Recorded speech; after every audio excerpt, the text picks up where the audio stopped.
conversational again. I mean, it's a way back Wednesday right here on the Eagles 109 on the AM side, and you have found the Eagles 102.3 FM. You have found the Eagles 102.3 FM Abuja. And might I also add the fact that yes, we give you an audio-visual radio experience that you can count on anytime, any day. So your best experience that you can count on anytime, any day. So you best want to have your friends, your family, even your foe, all right? Even those that your family, even your foe, all right? Even those that you might want to call, people we're not really close associates with, to get to listen. We're not really close associates with, to get to listen, because on this very dial, it is a family sensation that we put out. It is a family sensation that we put out there. And remember that we've got a television that is running right now. Remember that we've got a television that is running right now, pari passu, simultaneously on YouTube and Facebook. So go on there and see for yourself the ambience and the beauty that the studio provides. Now, beyond that, do well to subscribe to the YouTube channel, hit the bell button, and leave a comment in the comment section. Do the same with the Facebook page wall at Eagles FM Abuja. Give us a like, give us a following, leave a comment in the comment section. In fact, to even butter it up a little bit, you can share, the television that we've got right there. The aim is so that we can get and permeate through and with into the social media platforms, as well as grow some resources or revenue for the family station. Now, but beyond that, what is the discourse this morning? My name is Udwak Daniel, by the way, and we will indeed look at something that is quite disturbing. It's alarming. Police brutality in 2026. Police brutality in this time and age. Police brutality even in the face of corruption, in the face of poverty. Police brutality even in the face of insecurity. Police brutality, what did I really do to deserve having one eye removed, destroyed? Not because I decided to come into the year 2026 with one eye, but because of a reckless thoughtlessness by a DPO in Buhari, right here in FCT. Is it not the same Buhari that we've been seeing abductions here and there and police have not been able to do anything? I mean, peoples in their numbers have marched into the bushes and the police have not been able to do anything? The same Buhari, and then people will come into a new year celebrating their youths. What do you expect of them? Young Nigerians who are just happy that they got into a new year, and because of your thoughtlessness as a DPO, page of Nigerian newspapers, no, it didn't. And it goes back to what some of you would say to me, UD, there's a lot going on that's not making it to the front page. Whether some by hook or by crook, whether some deliberately hidden because of the names that will be involved, if mentioned, if brought to the fore. Our guest today, Comrade Gerald Okachi, who's a human rights activist, a public affairs commentator, social analyst, and conflict resolution expert, will be shedding more light on this tragic, event or this topical discourse. The Nigeria police force, they've had a history of excessive force, arbitrary arrest, human rights abuses, time and time again. According to Amnesty International now, at least 24 people were killed by the police during the NSARS 2020 and the End Bad Governance protest in August of 2024. Now, I'm not seeing the police PPRO, Josephine Ade, coming to talk about this now. Nobody's talking about it, because what did the DPO do? When the matter was taken to a civil society organization to look into it, and it was taken to the IGP's office, the officiating personnel or police personnel there who attended to them invited the DPO. He came with one of the leaders of the community, maybe a community chief, a traditional ruler or something, to beg. Why did you have to do what you did? Oh, we got intel. And there were hoodlums operating. You know what? There was an interview that was carried out. Maybe I should just go play that one so that when we do come back, we'll open, the discourse with our guest, telling us, his own thoughts on the matter. All right, so let's just go take that listen. I like this. We don't make my friend lost me. I like this. So DPO said, Baba Yola. But that day na born tire. We no born anything. Even the music they even play, say they tell us we no play music. Because then they around, we no play music. Okay, na no born tire, na no play. Na just our road now. Our road clean, die. Our road no dey clean by this time. You know if you walk out normal for our road, like you know if you wear white waka for our road. Where be this location? Na Sabongeri be this Buhari. Okay. Under FCT. Now my friend don't lose his eye. For what reason? No problem. For celebration we dey do, we no kill anybody. Peaceful celebration. New Year celebration.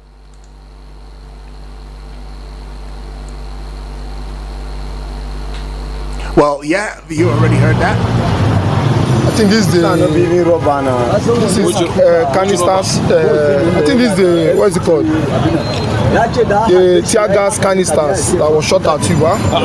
Turn it, let's see. And you are very sure that it was the DPO that shot you. You saw him with your eyes. And who is your witness to this effect? Are you are there when this thing happened? Can you tell us what really happened? How did he shoot the tear gas?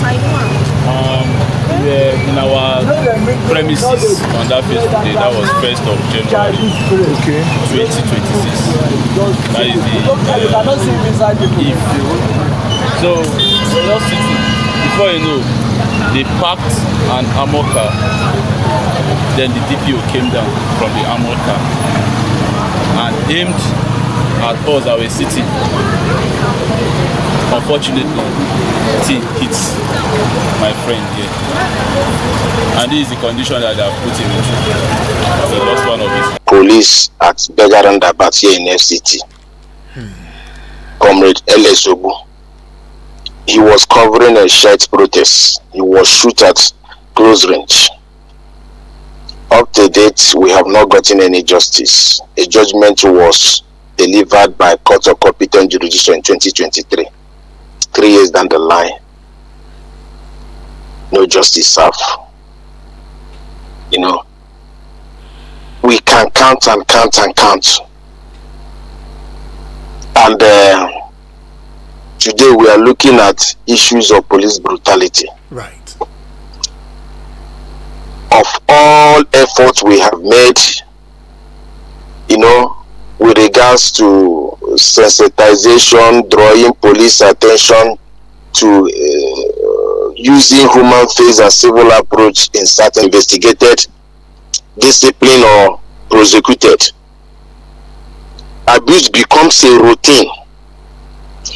Internal discipline or disciplinary system often protects officers rather than victims, and cases drag on or even frustrates, especially when it goes to court. The justice system is something else. The case in view in Buhari, I know the DPO. Okay. And for the period I knew him, many times we have a successive CPs, and I have always been to force headquarters. Any of the senior officers, I always ask, is it right you go to division? They will ask you to drop your phone before you enter the division. I have asked this question uncountable times. That goes to tell you this particular DPO setting up, either in collaboration with the vigilantes, every evening blocking motorists, especially Okada riders, collecting money. Just yesterday we saw what trended with regard to a small girl video, say expressing her ambition of becoming a police officer and blocking road and collecting money from motorists or keke. Exactly. So part of the causes of this brutality can also be traced to poor recruitment and training. Many of these officers or police officers recruit without thorough or police are politicized. Professionalism collapses and brutality becomes a tool of control. Lack of human rights education is one of the catalysts that are fueling continued brutality. Many officers have little understanding of constitutional rights, due process, or international human rights standards.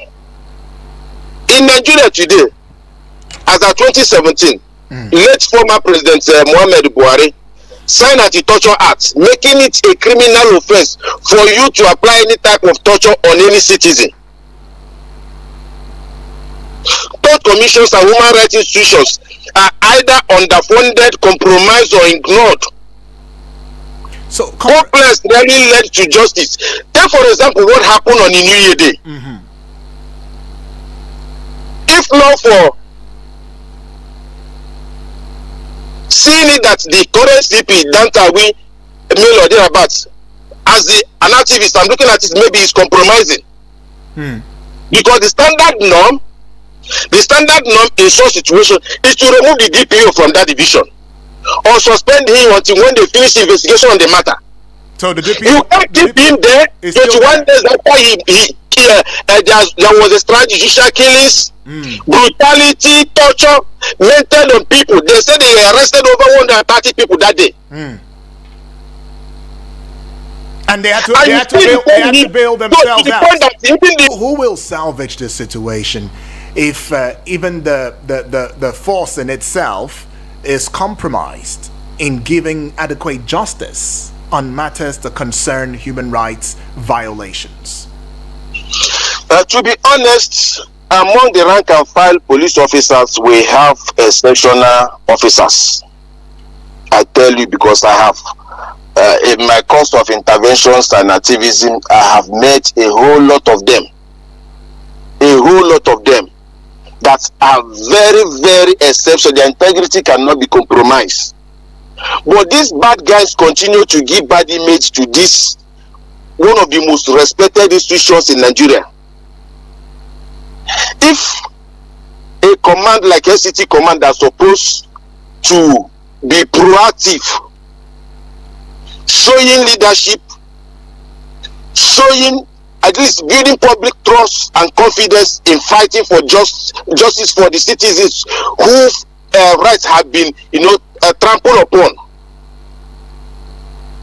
Today is 21 days. Are you still retaining such a person? It shows that whatever that will come out from that command cannot be trusted. Right. First and foremost, you have to suspend such DPO or remove him from office pending when you conclude the investigation. If you conclude the investigation and discover that it's clean, you come to public the same way you normally run to public to do press statement when you catch criminals, and let the world know that you have exonerated him or he was found guilty. Look at the next possible line of action. You don't retain such a person at the risk of those fighting for justice for the victims of this brutality. One of the victims had his hand broken while he was trying to bring out his ID card to identify himself. While he was trying to identify himself? Yes.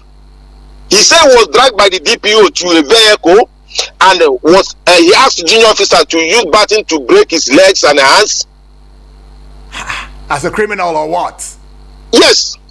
In one of his testimonies to my office, he said that while they were moving along Law School Road, they saw two guys and a lady going to church, St. Teresa Catholic Church.